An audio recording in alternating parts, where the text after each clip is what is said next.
Good day mga ka-technician. So ito yung mga ginagawa natin unit. Meron tayong kundura. Kundura din pala. Ito yung sa carrier. So ito yung natapos natin na unit. Yung part 1 video natin. So minagic lang natin. And restore natin yung memory. So okay na siya. Nandun ito sa part 1 na video. So ito ngayon gagawin natin is part 2 ng video natin. Ito naman yung isusunod natin na gagawin na gagamitan ulit natin ng magic. Yan, literal na magic ha, pero may solusyon. Kakabit lang muna natin dito. Pero pansinin nyo, hindi ko kinabit yung IGBT nito ha. Tanggal. Then, susubukan natin ikabit sa compressor para ma-check natin yung IPM kung aandar siya. At kung aandar yung pinaka-compressor natin. Yun, mandar. Mandar ang compressor. So, tingnan nyo ha. Yung ating clamp ammeter, nagbago yan. Maandar yan. Maandar ang compressor.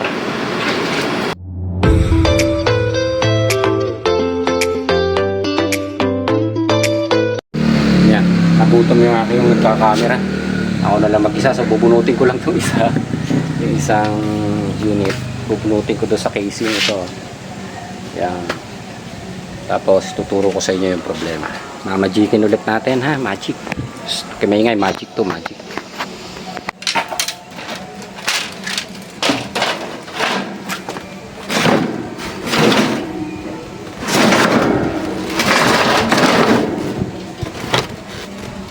Ito na yung board na binaklas natin. Binuksan ko na. Saksak lang natin. Wala akong nagkakamera eh. Kumakain. Ito, ang init.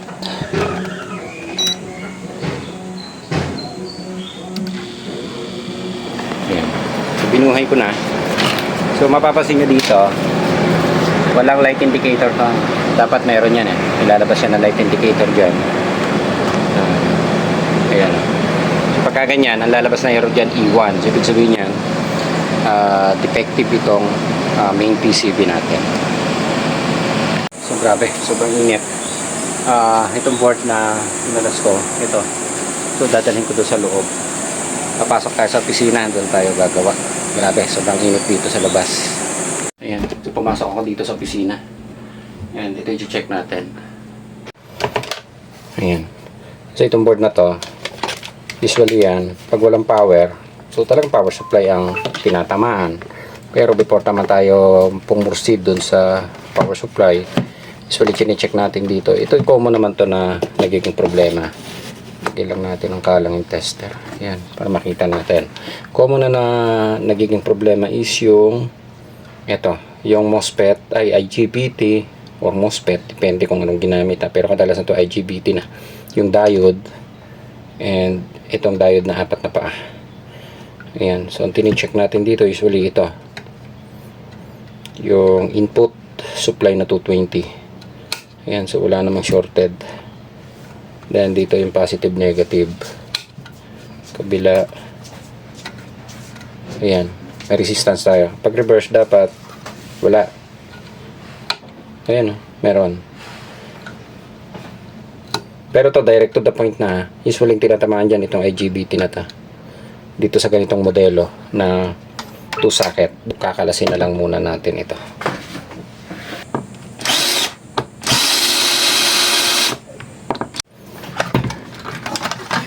Ayan.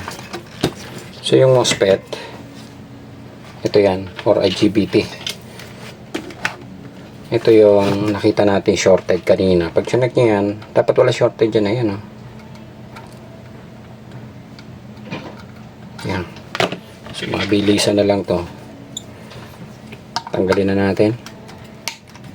Kakatirin ko na. Mamaya ko na lang bubunutin. Ayan. Then, i-check natin siya. Yan o. Shorted. Yan yung shorted niya. Okay? So, dito, pwede nyo balikan ulit yan. Pagka nakitaan nyo na shorted dito, sa mismong board, ito katulad nito. Then, itong positive and negative. Balikan nyo lang to. Ayan, katulad nyan. May resistance, yung pangalawa dapat meron din, pangatlo meron. Pag na-reverse nyo siya, ito dapat wala. Yan. So, ibig sabihin niya, kung ganon, wala na siyang shorted. Itong isa diode din to. So, tingnan nyo lang yung gitna. Sa yung kabila, then reverse nyo siya. Ayan o. So, walang resistance, diba? So, ibig sabihin good yan. Okay. Then, so usually, ang option na gagawin natin dito is papalitan na lang natin to. Pero sa ganitong dalawang terminal, or kahit doon sa tatluhan, pero doon sa tatluhan, hindi ganun kalaki ang nagiging damage eh. Ito medyo malala ang trouble itong 2 terminal na to. So bago nyo kabitan ito ng panibagong output, i-check nyo muna itong dalawang paan na ito dito, yung supply ha. Kapag nakuhanan nyo ng mataas na resistance or hindi 00 volts, 00, huwag nyo ikakabit yung output kasi masisira din yan. Ayan. So i-check lang muna natin. Bubunutin ko lang to. Hindi ko kinayang ingat. Pinaload ko na rin itong control board. Dito ko na rin siya i-check sa loob ng opisina. Ayan. Sobrang init sa labas. Grabe. Ayan. Bubunutin na muna natin itong paa na pinutol natin.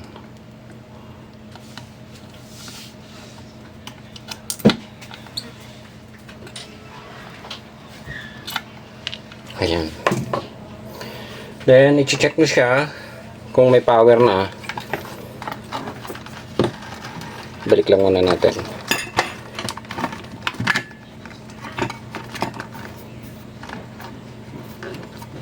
Ayan. So, pwede nyo na siya isang i-check dahil natanggal na natin itong shorted na to, yung IGBT.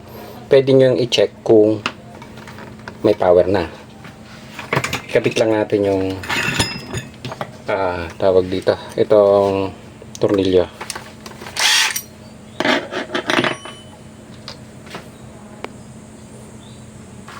So kakabit ko yung tornilyo kasi pwede natin siyang paandarin ng nakatanggal yung output eh. Bago natin kabitan, i-check na muna natin.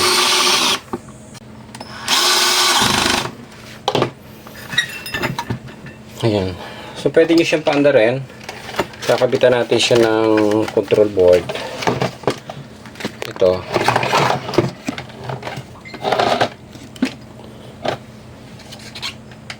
Ayan, susukatan natin ng supply. Ayan, so ito hindi nakatulad nung dati na namamagic na may magkaibang terminal. So ito magkaiba na yung 2 sockets. Ayan, so hindi na yung magkakamali na saksak dito sa hindi rin naman dahil magkaiba sila. Yung isa fan motor na lang. So wala na siyang reactor. Ayan. So dito, titingnan nyo, pwede nyo yung isaksak kahit naman hindi naka-load yan eh. Dahil nakatanggal. Mapapasin nyo, tinanggal ko yung ating IGBT. Pwede na natin siyang i-plug dito. Kakabitan ko lang ng extension. Ayan. So dito, ayan, may power na siya. May power dito. On natin. Dito, yung kanina na light indicator na wala, ito yan ah. Yung red. Yun. Yung light indicator na yan. Nasa ilalim. Ayan. So may power na siya nung tinanggal natin yung pinaka-output natin o yung IGBT natin. Pero dito, dapat may power pa rin siya dito eh. Yun naman yung power nung ating PFC o yung power supply ng ating IPM. So wala pa siya dahil nakatanggal yung ating IGBT. So ito yung problema. Hindi nyo siya pwedeng basta salpakan ng IGBT hanggat hindi nyo nababalance or na-check yung supply dito sa part na to. Ayan yung pinagbunutan natin ng IGBT. Ayan. Okay. So yan yung i-check muna natin bago natin isalpak yung IGBT natin. So yung tester nyo, iset nyo sa DC. Ayan. Naka DC setup tayo. Naka-on yan ha. Ayan.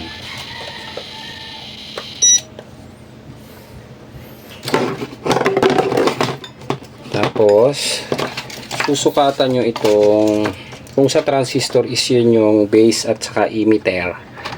Yung dalawang terminal na to.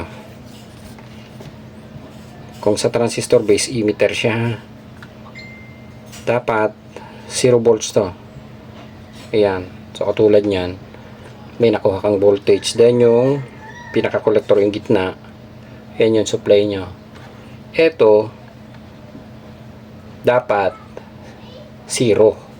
Kasi kung may voltage yan na lumalabas na ganyan, kapag ikinabit nyo yung output natin na ganito, sisirain lang siya. So masasayang kahit gumamit ka ng mga 100 pirasong ganito. Kung hindi mo i-balance yung supply, wala, masusunog yan. Ito ha. So direct to the point na ang problema niyan, ito usually yung pinaka driver IC. Ito. Yan. So hindi na yan pwedeng daanin sa pari-repair. Papalitan nyo talaga to. And kung hindi, papalitan nyo to and i-check nyo yung mga malalapit na resistor katulad nito. Yung dalawa na yan na 10 ohms. Kung open, ayan. So pupunutin muna natin sa saksak ha. Yan. Focus lang natin ng konti ha. Ayan. Pero hindi makita pala yung tester, no? Ayun. Okay. So ito yung tester natin. Then, punta kayo sa resistance. Ayan. Naka-ohms resistance tayo. Tapos, ang i-check nyo, ito. So doon sa unbalance na siya. So malamang na defective yung ito to. Papalitan natin muna ito. So i-check nito kung open or hindi ha. 10 ohms to. Ayan. So meron tayong 10 ohms. So good pa tong resistor. Meron pa isa yan dito. So kadalasan yan yung nag-o-open. Then dito sa ibang part, dito, so pwede nyo rin i-check. Pero pwede nyo naman palitan na rin muna ito. Kung good naman yung dalawang resistor na chinikod na ito, pwede nyo palitan muna itong IC na ito. Mamaya papakita ko yung number ha. Then tingnan nyo kung magsi-zero balance na to yung supply nito dito ha, yung kaliwa at sa kanan ha. Yung gitna is ito yung collector yan, yung pinaka supply. Ngayon ang gagawin natin, kasi pag nagpalit ka nito, syempre ang magiging problem natin kapag nagpalit na tayo nun, so ang hindi naman natin ma-check dito itong IPM natin o yung supply ng compressor. So kapag hindi natin na-check yan, medyo malala dahil syempre nagpalit na tayo ng parts na yan. Tapos nung nagpalit na tayo nitong maliliit na parts na to, pati yung driver IC pinalitan na natin. Then bandang huli sira pala yung IPM, kaya medyo mapapaiyak ka talaga dito.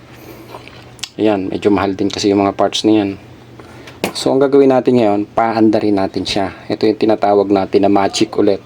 Tinanggal natin yung output pero paandarin natin ang compressor ng walang IGBT output. Yan. So lalabas ulit tayo. Kakabit lang muna natin dito. Pero pansinin nyo, hindi ko kinabit yung IGBT nito ha. Tanggal. Then susubukan nating ikabit sa compressor para ma-check natin yung IPM kung aandar siya. At kung aandar yung pinaka-compressor natin.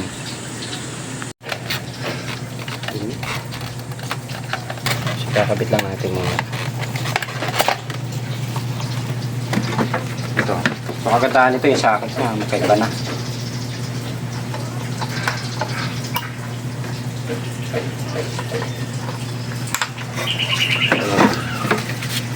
Then, taksan natin.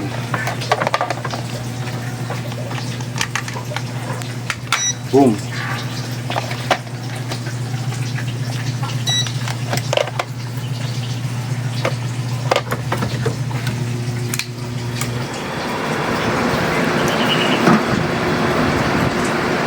Ayan, so dapat aandar ang compressor nito. Pag hindi umandar ang compressor, ibig sabihin maaaring defective din yung IPM natin. Pero mapapatanong kayo, nakatanggal yung IGBT pero bakit aandar ang compressor, ano? So yun yung magic natin. Bakit aandar? So aandar talaga siya pero hindi yan pwedeng patagalin or maglalabas siya ng error na either P4, PO or ayan, maglalabas siya ng error pagka tumagal na siya. So hindi rin natin, kumbaga yung supply niya is insufficient or hindi sapat para supplyan yung IPM natin dahil tinanggal natin yung pinaka anong tawag dito, yung pinaka PFC natin. Kumbaga yung PFC niya, yung supply ng ating IPM, hindi gumagana. Ayan. Okay, so antayin lang natin umandar. So 3 minutes ulit tayo na maghihintay. Standby tayo 3 minutes to eh. Grabe, sobrang init dito sa labas ng bodega. Hindi tayo makatagal. Ayan. So minonitor ko naman yung ating clamp ammeter. Makikita natin ito pagka umandar yung compressor. Magbabago yung ating clamp ammeter o yung ating ampere. Yan, naka 0.6 lang siya. Ayun, umandar. Umandar ang compressor. So tingnan nyo yung ating clamp ammeter nagbago yan. Umandar yan. Umandar ang compressor. Ayan. Tingnan natin kung lumalamig din. Kabitan natin ang temperature. Ayan. So gagamitan natin ang temperature tester para makita natin. Ayan, para may pakita ko sa inyo lumalamig na siya. Oh, hindi. Sobrang against the light.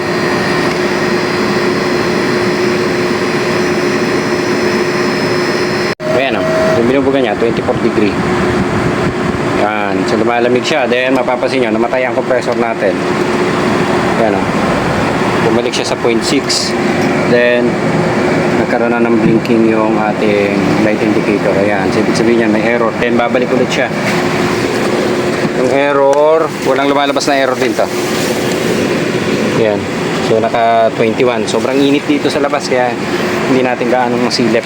So gagawin natin, ito confirm naman natin, umandar ang ating IPM, umandar yung compressor. So good siya. Ang gagawin na lang natin, ito troubleshoot natin yung pinaka PFC nya. Papalitan natin ang IGBT.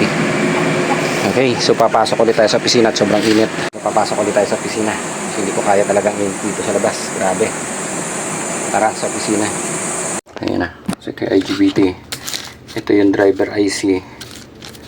Then papalitan na muna natin yung driver IC. So sa ganitong sitwasyon, ang unang papalitan nyo muna kapag hindi nyo na balance o na 0-0 yung voltage nun, palitan nyo muna to, yung IC na to, yung malapit sa IGBT. Ayan yung IC na yan. So saka nyo na i-check to kung nag-balance na lang siya o nag 0-0 na siya, okay na yan.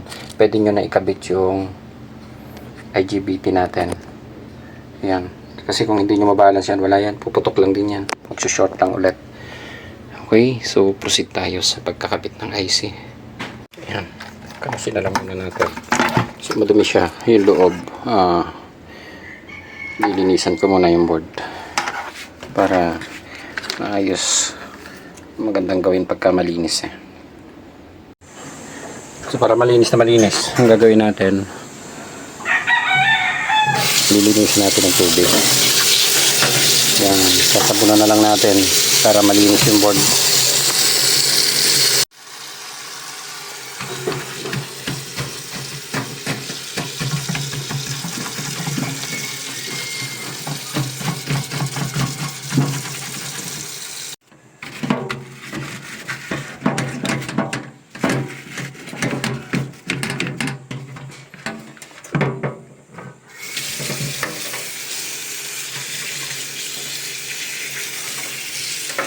So ito na yung board na nahugasan natin. Sobrang ng init So patutuyuin muna natin siya. Ayan. Tatagasin muna natin, then mamaya natin babalikan pagka tuyo na siya. Tuyo na itong bililad natin. Okay na to. Dali na natin sa opisina ulit. Ayan. So ito yung IC na kakalasin natin. Then papalitan ko na lang. Meron na tayong pamalit. Yung, meron pang isa. Ayan. So ito yung gate and yung pinaka-emitter nya, or kung sa transistor is base and emitter, dapat mag 0 volt ito. So susukatan lang natin ito.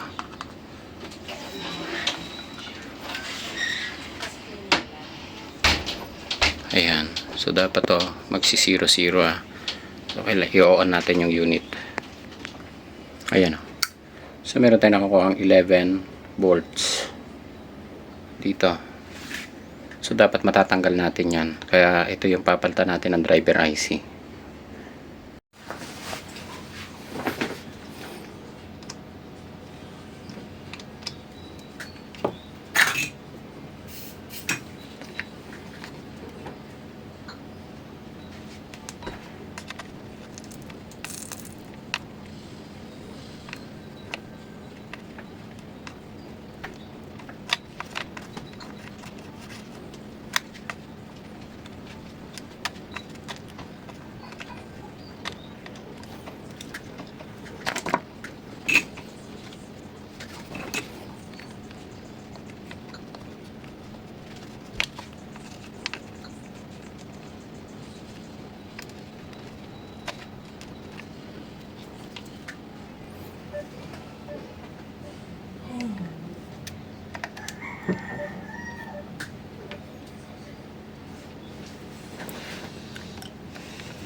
Ayan, okay na siya.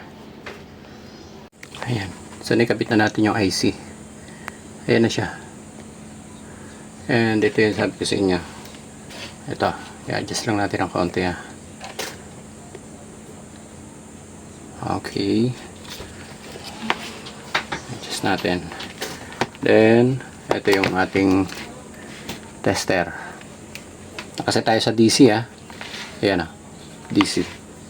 Tapos, susukatan natin itong dalawa na to. Dapat 0-0 to pag ini-on natin. Adjust tayo ng konti. Yan. Okay. Then, on natin.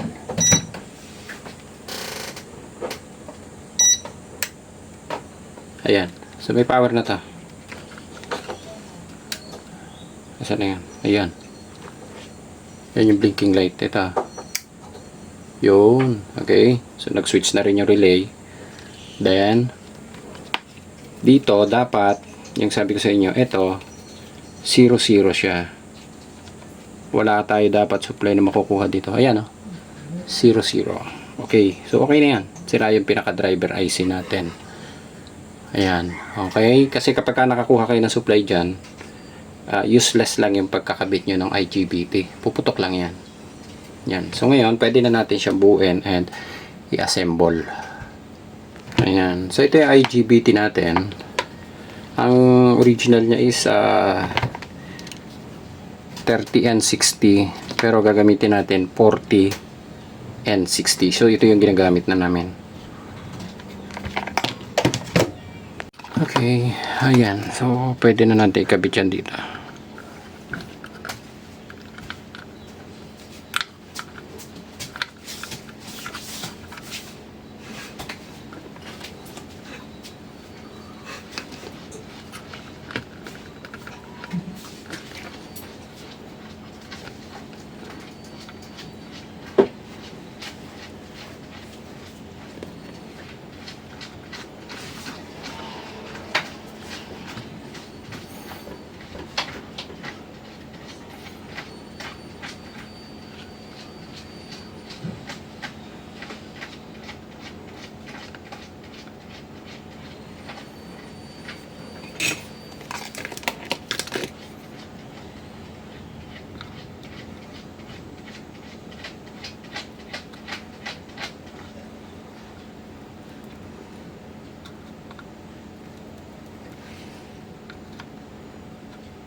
Yan, okay na. Salagyan lang natin ng panibagong silicone crystal.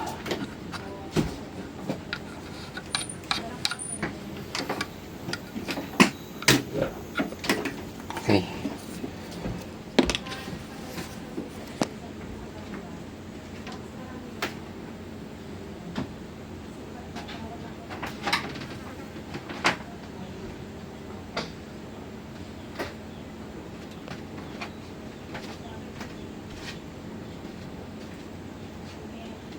Okay. So, lalapat na natin.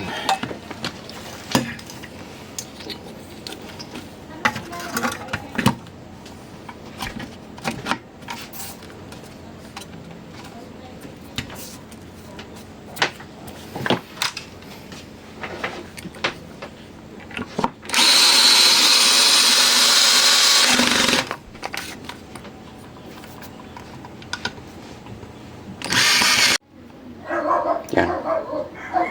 Pag dalawa ng light indicator niyan, so usually maayos na yung power supply niyan, maayos na rin yung PFC natin o yung supply ng ating IPM. Ayan. So naka-standby na yung light indicator niya. Then dito, ito yung blinking. Yan, normal yung blinking niya. Okay na. So iti-testing na natin ito sa unit. So ito na siya. Ayan, naka-setup na doon sa mismong unit niya. So pag umandar na at maayos na siya, saka na natin siya i-cleaning ng maayos. So general cleaning natin. Ayan, yung sabi sa inyo, may light indicator yan dyan. And meron yung isa yung blinking. Ito yan. Ayan, ito sa power supply. Ayan. Ito, power supply naman ng IPM. Okay. Pagka ganyan, normal na yan. Tingnan na lang natin pagka umandar na siya. And i-monitor ko na rin yung ito, clamp ammeter natin. Yan, sobrang init kanina kaya pumasok ako sa opisina. So itong isang unit naman na to, ayan, so replacement na ng board ang gagawin natin dito. Class B na board lang ang gagamitin natin kasi medyo mahal yung ano nito, brand new board. Then itong isang Minagic natin, ito naman yung 3 wires. Okay na rin ito. Ayan, so parehas din lang siya pero 3 wires na ito. Ito yung mga old model, yung mga dating ginawa natin. And pinalitan natin ng to pala, ni-restore natin yung memory. Ni-reformat ulit natin gamit yung memory na galing dito sa isang unit. So mapapansin nyo magkaiba yan. Ito Kundura, yung isa Carrier. Pero parehas lang naman ang program siya. Dito parehas din ang gamit, kaya yan yung ginamit natin. Ayan, so ganun lang yun, hindi yun magic ha. Ginagawa talaga natin yun.